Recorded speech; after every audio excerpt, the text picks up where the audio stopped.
The Queen in the Sea DLC introduced us to a slew of new characters, biomes, and most importantly of all, revealed to us that the island's king had his very own queen.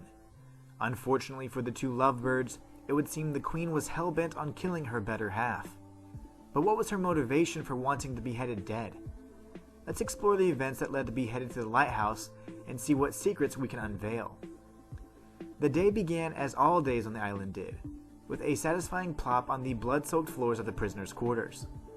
As the beheaded latched onto his newfound host, he knew something would be different this time.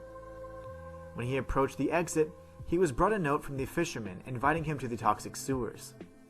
Interestingly enough, this fisherman is the exact same NPC that could be found at the end of the wharf in early access. Eager to explore this proposition, the beheaded located the fisherman in the filthy toxic sewers, and the two discussed a possible plan to escape the island.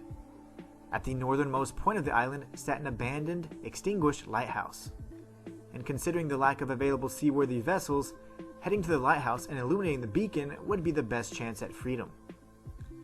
The fisherman would be waiting near High Peak Castle to ferry the beheaded as close to the structure as possible. But first, he would need to meet up with the old lighthouse keeper, Michelle, in Stilt Village. Upon arriving, the beheaded was attacked by a gigantic parasite that had killed Michelle and laid several eggs. After dealing with the threat, the beheaded was greeted by a friendly baby parasite that burst from Michelle's chest. Several notes strewn about the cabin revealed that all lighthouse keepers were sent back to Stilt Village due to an alleged scallop infestation. Sadly for them, these were no mere scallops, but rather a species of parasitic creatures known as leg huggers. After examining the body, the beheaded located the crowned key and made his way towards the passage leading to High Peak Castle. It was here he used the crowned key to unlock a new path that led him to a small pier.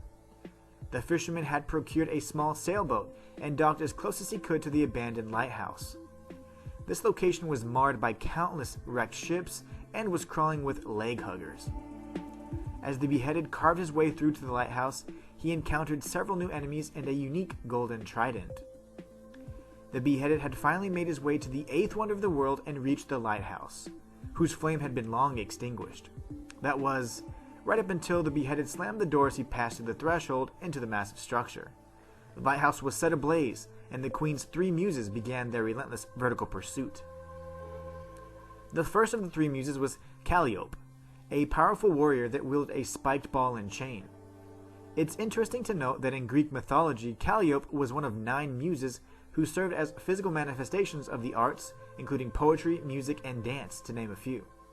She was the goddess of epic poetry, and was known as being the wisest and most assertive of the muses.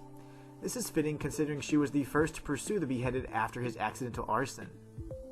The second muse, Euterpe, the archer, joined the fight soon after. In Greek mythology, this muse was known for flutes and music, so it seems the correlation to dead cells is purely non-existent.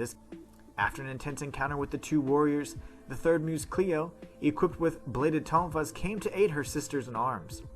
In Greek mythology, Cleo was the goddess of history, and perhaps one could appreciate the fact that the inevitable encounter with the king and queen would indeed inspire one to reminisce about the past, a simpler time before the Malays had forever changed the island for the worst. The beheaded faced off with the queen's most trusted guards and rewarded them for their loyalty by honoring them with his swords.